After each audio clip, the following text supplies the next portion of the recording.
Good day. Thank you for tuning into this primary election candidate forum for District 2 Senate. The forum is presented by the League of Women Voters of Thurston County and TCTV. The League is a nonprofit, nonpartisan, political organization that encourages the informed and active participation of their citizens in their government. The League registers new voters, studies issues, and advocates for its positions with the Legislature. Despite its name, the League is open to both men and women of voting age. I'm Mary Moore, and from the League, and I'll be moderating this forum. The candidates for District 2 Senate are Marilyn Rasmussen and Tamborine Borelli. For this forum, the candidates will have 2 minutes for an opening statement. Then I'll ask them questions in alternating order. The person first asked the question will have 2 minutes to respond, followed by 1 minute from the other candidate. There will be 1 minute for closing statements at the end. We'll begin with opening statements from the candidates, beginning with Marilyn Rasmussen. Well, thank you very much. And I'm absolutely delighted to be here. And I first want to say that I live in the 2nd District, and I've lived there for 56 years, and I have a farm, and I raise some cattle, and I earn a lot of local hay. And I also am a mother of 7 children, and I have 19 grandchildren. And so I spend a lot of time grandmothering, which I dearly love. But I've spent 7 years on the Eatonville School Board, and that led me to really understand how important education is for our children, and especially to my own children. I always was involved in 4-H and FFA and the things that my kids were involved in, and made sure that they went on to college. And I have 2 graduates from St. Martin's. And I have 1 daughter that not only graduated from St. Martin's, but graduated from the University of Washington Medical School. She's an orthopedic surgeon. But to go back as to my other qualifications, you might say, is that I did spend 22 years as your senator from the 2nd District. And I spent 6 years in the House of Representatives. And I have a proven record of working to get things done. And that's probably the most important thing that I bring to the 2nd District, is making sure that things happen for our district and for the citizens of the state of Washington, and particularly for education. I'd served on education and agriculture for those years, and also budgeting. Budgeting is tremendously important, that we fully fund education. Thank you. Thank you, Marilyn. Tamborine. Yes. My name is Tamborine Borelli, and I just want to say I'm honored to have been invited to come speak here, so thank you so much. I want to first say that I am not a politician. Rather, I am just a citizen who has become impassioned to become a public servant. I actually never got involved in politics because I always believed that the deck was stacked, and stacked not in favor of the people. So I chose not to get involved. However, this election cycle in the presidential campaign, Bernie Sanders has inspired me to give me faith that actually there could be a politician and a government that was of the people, by the people, and for the people. So what happened was I had a fire that reached my heart and went from someone who didn't get involved at all to someone who ran and opened a volunteer campaign office in our little town of Yelm, who became a caucus site leader, went to speak to the children at high school to tell them how important it was to get involved. But most of all, I think the most important thing, the essential reason why I never got involved, is because of money in politics. How can an elected official represent you if they're getting paid obscene amounts of money to represent someone else. So because of that, I went and joined Democracy Spring in April and participated in a march on Washington, from Philadelphia to DC, and we sat in on the steps of the Capitol protesting in civil disobedience, protesting Citizens United and that it be overturned, because corporations are not people and their money does not equate speech. So as I was being handcuffed, I looked up into the office and thought, what would it be like to have people that really could stand up and fight be up in those offices? So that's what I intend to do. Thank you very much, both of you. Now we'll go on with the first question. We'll start with Marilyn, if you don't mind. That's fine. What do you consider to be balanced and fair taxation for the Washington state citizens? Well, obviously we have a system that is not really fair to the low income. And I've been there and I've watched the system as it works and sat on the budget committees and tried very, very hard to try to change the system to be more fair, particularly to get rid of the B&O tax and be able to tax on not on your profits but on your net, particularly for the B&O. I still think that the sales tax is probably the only way that we're going to ever really be completely fair, even though our neighboring states do not have a sales tax. Property tax could be raised and sales tax lowered, but if you don't have the wherewithals to buy anything, then obviously you're not going to be using the sales tax. So I just wish that we had a better way of taking a look at all of those things that we set aside for companies to be able to go scot-free and be able to be more fair and close those loopholes. That's the most important thing. That's what I would work on. Thank you. Tambourine. I actually agree with what Marilyn says. I think our regressive tax system is something that really needs to be dealt with in a swift way. There are quite a few different options that I'm looking into. Sorry, the camera changed. And yes, so as Marilyn was saying, the tax.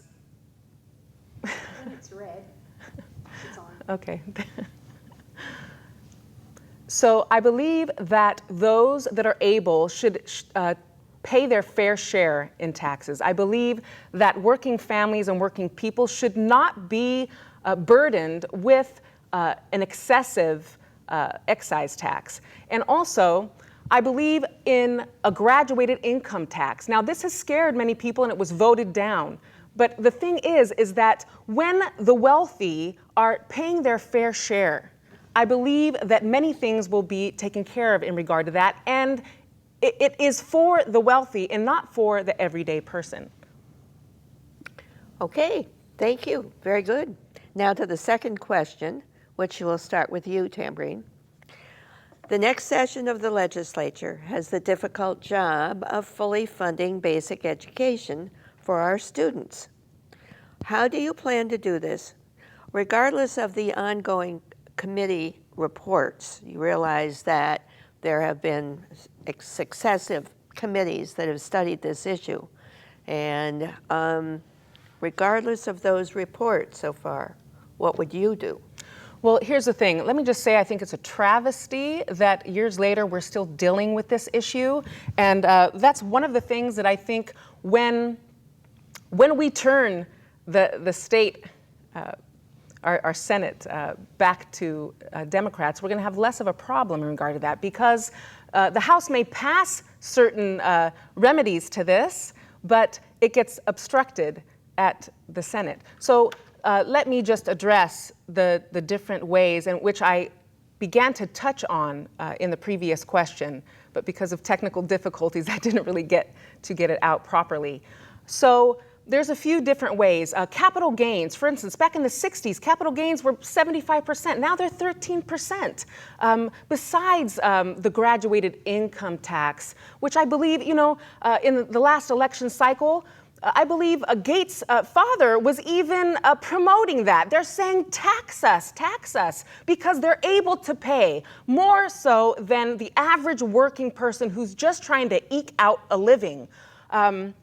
So I think that's where we need to really focus our attentions in regard to knowing that tax is not a four-letter word.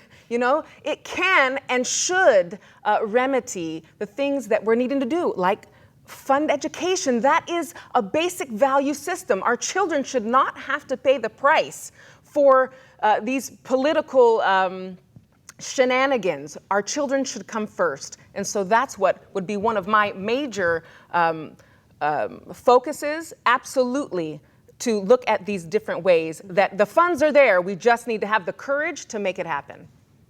Marilyn. Well, thank you.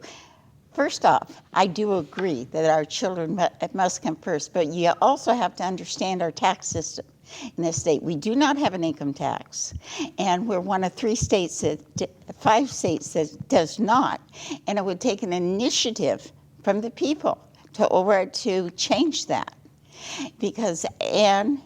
Secondly, because it's in our Constitution, but secondly, we don't have a corporate profits tax, and we don't tax intangibles. 2 things. And intangibles are your bonds and the things that you invest in. Corporate profits tax, you all know what that is. That's why you see the big corporations are based in Seattle. Wonderful that we have Microsoft, wonderful that we have Starbucks and all the others. But we should look at the tax system, but we must change those loopholes. First off, we have to change the loopholes. It's a moral and a legal responsibility to fully fund education. And the legislature has not done that. That's why I'm here. Thank you. All right. Now, Marilyn, you get the third question. Okay. What role do you think the legislature should play, if any, in the regulation of oil and coal transport across our state? I think there's 2 sides to that question. I would like to see that the legislature see that we do a better job in regulating the coal trains as they come through, and it looks like that's going to happen. But you've seen the accident yesterday, and I think that really made you feel really bad because that rail was just inspected last Tuesday. And it was inspected 4 times since the end of March. And it still happened. So somehow we have to make sure that the legislature has to take some type of an action so those accidents don't happen. And I also think that we also need to, with the coal trains, they need to be covered. If they're going to happen, we need to make sure that they're going to be covered. And that can be part of the regulation. So trying to stop them altogether may not happen. I'd like to see it happen, but it may not happen because you have to look at the trade, the transport to other countries, whatever, and keeping the ports viable. Those are all part of the equation that makes our state run. And so I would like to see that we took a real active role to make sure that our environment is kept and our people are kept safe. That's absolutely paramount. Thank you. Tambourine, the same question. Yes, I agree with everything that Marilyn said. I think it is not just sad, but it is very telling in regard to a more broad problem that we have, which is putting profits before the well-being of people and the planet. It is a more far-reaching issue. Yes, absolutely. I believe that the transport of oil and coal needs to be regulated, but I would go even farther than that, because in the transportation of coal, there's unfound a number of health issues from that transport. Cover it, yes, but does that take care of it all? Oil, putting oil into a metal tank and hoping and praying that it doesn't blow up or that there's some accident where eventuality is the fisheries are at stake. And the environment, we have to stand up and make legislation that's going to protect our environment and our people. Thank you, both of you. The third question, and we'll start with you. A fourth question. Would you support additional efforts to address mental health care in this state? And if so, what form might that take? And if not, why not? So let me just say that I feel this is a very important issue that absolutely does not get the attention, much less the funding that is needed. In the Reagan era, mental health was just completely gutted. And the effects of that, I believe, when we see an increase in homelessness and the degree, the high percentage of the homeless that have mental health issues, we have to address that. Because, again, we have to bring it back to a value system. Are we a people that lets our own, this is not a partisan thing. This is not a political thing. This is a human being type issue. We have to have the compassion to reach out to our brothers and sisters who, for whatever reason, most of these are veterans that served, that risked their lives for our freedom, to come back only to their houses being foreclosed on, and mental issues that happened while in service. We have to reach out to these brothers and sisters and make sure that they are taken care of, not left on the street to fend for themselves. So absolutely, we have to make it a priority to completely fund mental health facilities, making sure that these individuals have access to be able to be treated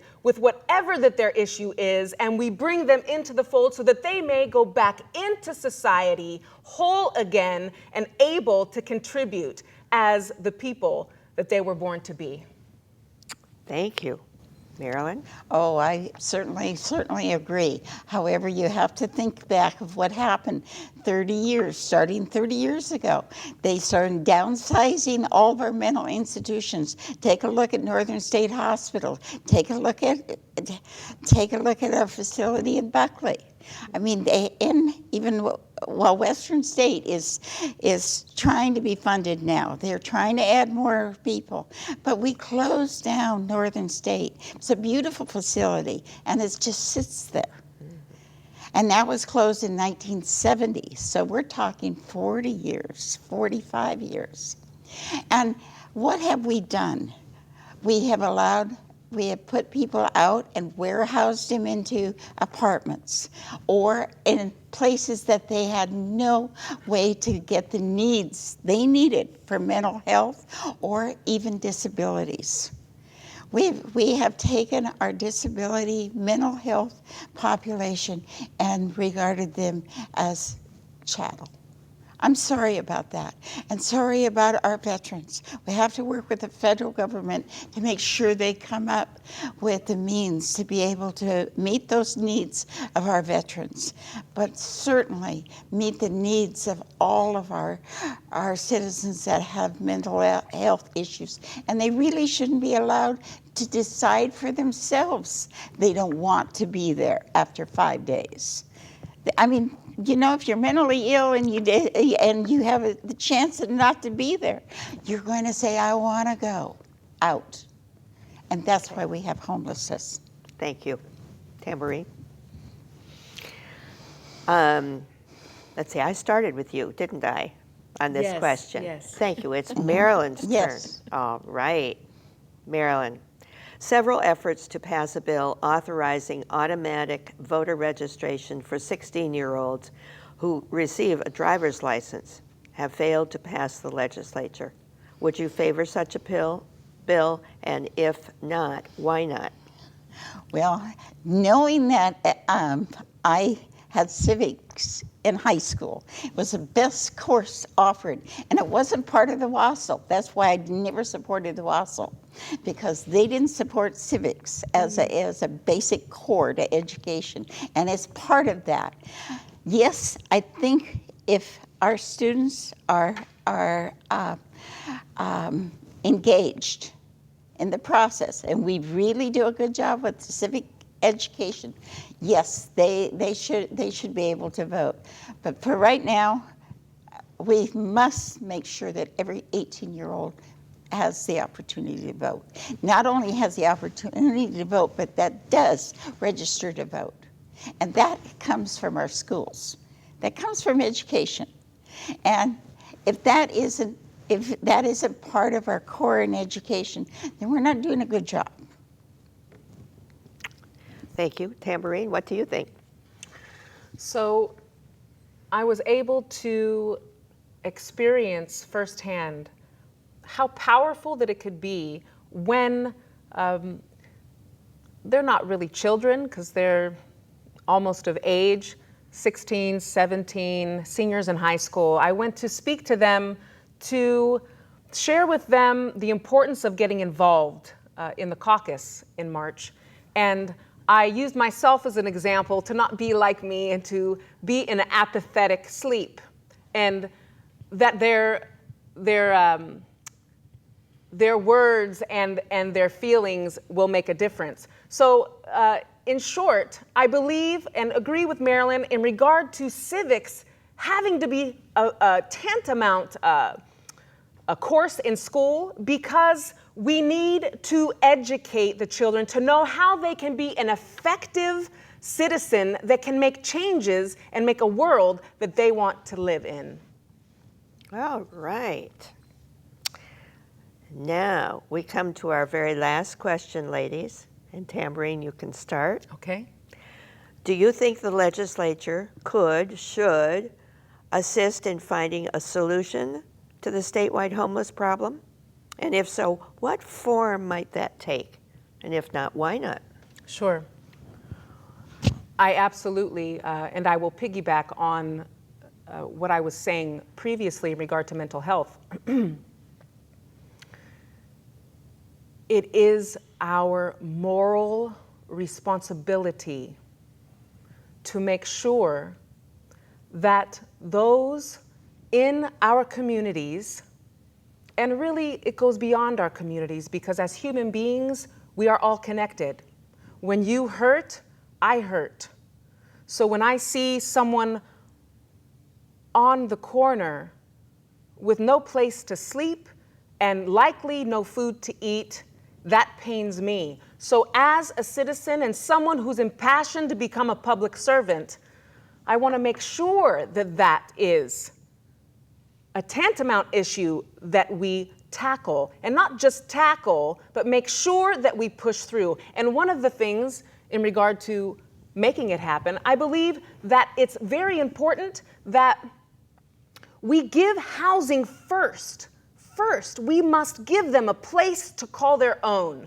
There has been a movement of little houses, you might have heard of them. When a human being has something they can call their own, and a door they can unlock with their own key, it gives them a sense of pride, a sense of self-worth that gives them the inspiration to move on and to seek the help that they need mentally and in other areas. It inspires them to become a member of society again. So therefore, I would support and perhaps co-sponsor and write legislation that would take care of housing first. I would be honored and very inspired to become a part of the solution to that problem. Thank you. Marilyn? Well, I do agree that housing is a tremendous big issue. And I think that we have tried to capture it in other states. We've looked at other cities that have been able to do a good job or adequate. But the most important thing is we must get our mentally ill and our veterans off the streets. And sometimes that isn't being able to provide housing. That's being able to provide a facility that they can go and get treatment and the correct treatment for what they need. We also must remember that there's a huge drug problem and a heroin problem. And that is some of these people, you might say, do not want to live on the streets or are comfortable where they are because they don't know any different. But these cannot be our women and our children and people that are sick and people that are mentally ill and those that are our veterans. Thank you. Thank you. This comes to it brings us to the end, except for our final statements. Each one of you will have 1 minute in which to kind of give us your pitch, as it were, and then we'll say goodbye. So Marilyn, why don't you give us your pitch? Yeah, my pitch. My pitch is when I was in the legislature. I did the same thing I did on the farm, and we had a dairy farm, and so we worked hard milking cows and raising my children. Is that you had to get the job done. You didn't being a woman, you don't go to bed until the dishes are done. And that's the way I was in the legislature. I mean, we worked hard in order to make sure that all the bills were read and that we got the job done. I had bills from the beginning that was a minor in possession bill that gave the law enforcement the tools that they need. Also the meth bills to be able to capture and control the drug problems that we were having in our counties. The other thing is I sponsored legislation to exonerate Chief Lesh-High. Tremendously important. And the Ashford State Park, or County Park. These are the things that I want to make sure happen again. And funding education will be right on the top. Thank you. Tamarine. The people are tired. They're tired of party politics, and they're tired of political promises that never come to be. They're tired of the word change just being a cliche that's bounced around in political campaign speeches. They want to feel change. They want to see change and experience change in their daily life. So I say to you, I'm here to sound the call that a new day is coming.